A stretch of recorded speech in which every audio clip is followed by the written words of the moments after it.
Tu viens de faire une sleeve ou un bypass, ou du moins tu la prépares et tu te poses un milliard de questions. Comment ça va se passer dans l'après? Est-ce que tu vas avoir des complications, des douleurs? Par quelle étape tu dois passer? Qu'est-ce que tu dois avoir dans ton frigo? On va répondre à toutes ces questions parce que ces étapes sont essentielles pour que ton estomac cicatrise bien et surtout que tu retrouves l'énergie nécessaire pour reprendre tes activités, que ce soit les activités physiques, t'occuper de tes enfants, du travail, etc. Donc let's go, c'est parti, on va voir tout ça dans cette vidéo. Moi je m'appelle Hugo, je suis diététicien et enseignant en activité physique adaptée et je suis expert dans l'accompagnement des femmes pour qu'elles réussissent leur opération sleeve bypass, autant sur un accompagnement diététique, sportif, mais aussi psychologique. On a l'accompagnement le plus complet pour réaliser tes objectifs. Donc si tu es un peu perdu avec tout ça et que tu as besoin de réponses, n'hésite pas à t'abonner sur ma chaîne YouTube. Donc on est parti, qu'est-ce que tu vas retrouver dans cette vidéo? On va voir le plan d'action et les étapes par lesquelles tu dois passer au niveau de l'alimentation du jour 1 au jour 30 sur ton premier mois post-op. Et oui, il y a des spécificités. Tu vas avoir de toute façon un plan d'action livré par la clinique ou l'hôpital où tu te fais opérer. Mais on va le revoir ensemble dans cette vidéo. On va voir les règles d'or importantes pour que tu réussisses ces étapes-là et surtout les pièges à éviter. Donc c'est parti, on commence tout de suite cette vidéo. Mais alors, à quoi sert ce protocole de réalimentation? Ça sert déjà à ton estomac qui a été opéré, modifié, à s'adapter à ces changements, mais aussi à cicatriser. Et donc tu vas passer par 4 grandes étapes. Suivant les chirurgiens, ça diffère un petit peu sur le temps, mais je te conseille de prendre le temps et de passer sur ces 4 étapes. La première, c'est liquide clair. À quoi ça va servir? Elle est là pour d'une t'hydrater, mais aussi reposer ton estomac de cette intervention. Et donc ça va être de l'eau, des bouillons ou des infusions. Et généralement, cette phase-là dure de 1 à 3 jours. Ensuite, tu as la phase 2 où on reste toujours sur du liquide, mais on va commencer à intégrer des nutriments et donc un petit peu d'énergie. Ton corps va être content. Et donc là, tu vas avoir des soupes liquides, tu peux avoir des yaourts, des compotes, des smoothies. N'hésite pas à diversifier et d'aller chercher le plus de protéines possible avec les produits laitiers sur cette phase-là parce que ça va optimiser aussi ta récupération. Attention du moins à la digestion avec les produits laitiers ou le lait. Ça peut être difficile dans certains cas. Et donc pour cette phase 2, ce que je vois approximativement sur la durée, c'est à peu près une semaine. Ensuite, on attaque la phase 3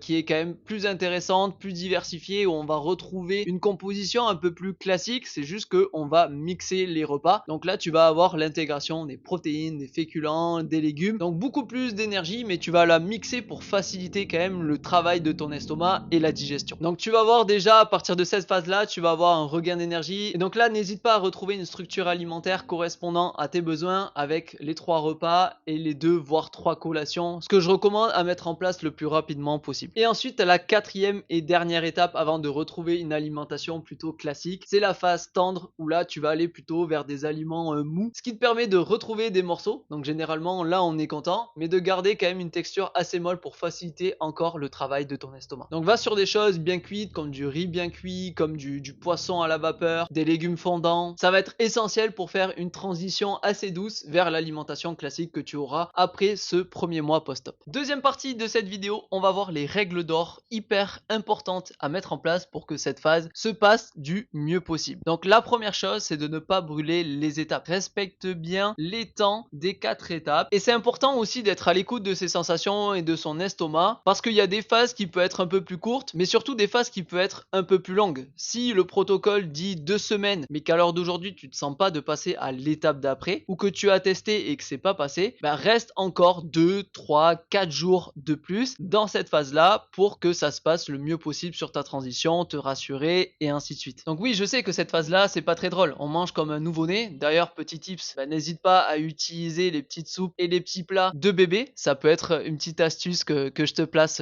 ici. Mais c'est important de prendre ce temps-là et dis-toi que c'est le dernier régime, on va dire, de ta vie. Donc fais l'effort à ce moment-là. Je sais que c'est pas évident, mais respecte ton corps, respecte ton estomac et ne brûle pas les étapes. Mon deuxième conseil qui va avec ça, c'est si tu veux que chaque repas se passe bien, il faut manger lentement. C'est pas parce que c'est liquide que tu dois manger rapidement. Alors oui, ça peut passer super bien, mais prends le temps vraiment entre chaque bouchée, pose-toi 1 minute, 1 minute 30 pour laisser le temps à ton estomac de s'acclimater à ces changements. En parallèle de ça, ça va être aussi important d'aider ton estomac avec des petites bouchées. Ma troisième règle d'or, c'est même si tu manges liquide, c'est important de bien séparer la phase d'hydratation à la phase alimentaire. Tu as l'impression de manger liquide et donc de t'hydrater aussi, mais sépare bien les deux et donc une demi-heure avant, je coupe mon hydratation et je la reprends une demi-heure après. C'est super important. Ça va te prendre trop de place, trop de volume alimentaire pour une quantité énergétique trop faible. Et mon dernier tip pour cette phase-là, c'est de prioriser les protéines. Alors attention, ça veut pas dire manger que des protéines, tu dois manger des féculents, des légumes, etc.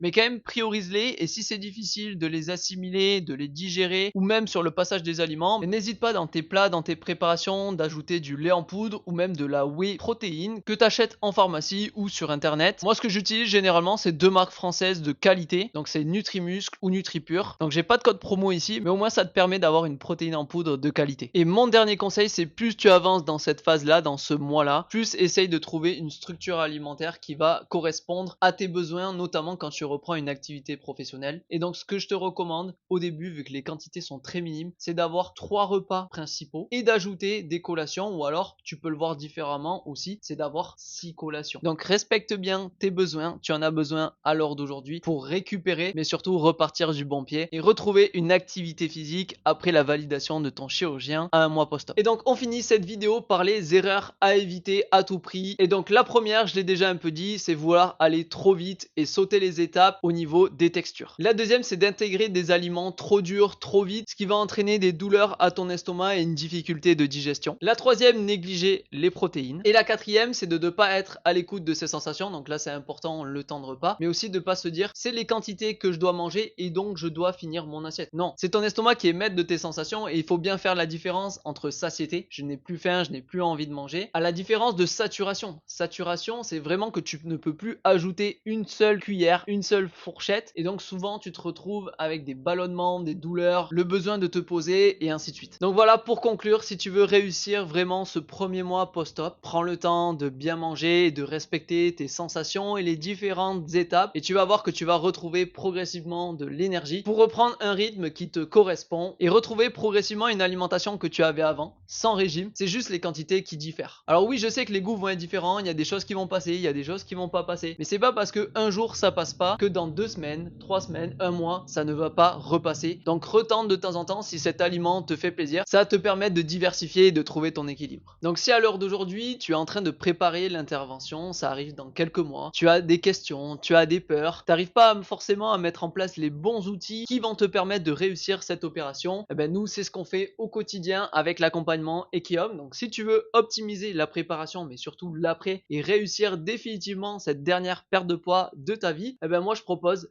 des appels découvertes. Tu as juste à cliquer sur le lien en description et de renseigner tes coordonnées. Donc si ça t'intéresse, j'ai hâte de te retrouver lors de cet appel découverte 100% gratuit. En tout cas, j'espère que cette vidéo t'a plu, que tu as appris des choses et que tu es beaucoup plus rassuré pour attaquer ce protocole post-opératoire. Et donc je te dis à très vite pour une nouvelle vidéo la semaine prochaine. Ciao ciao.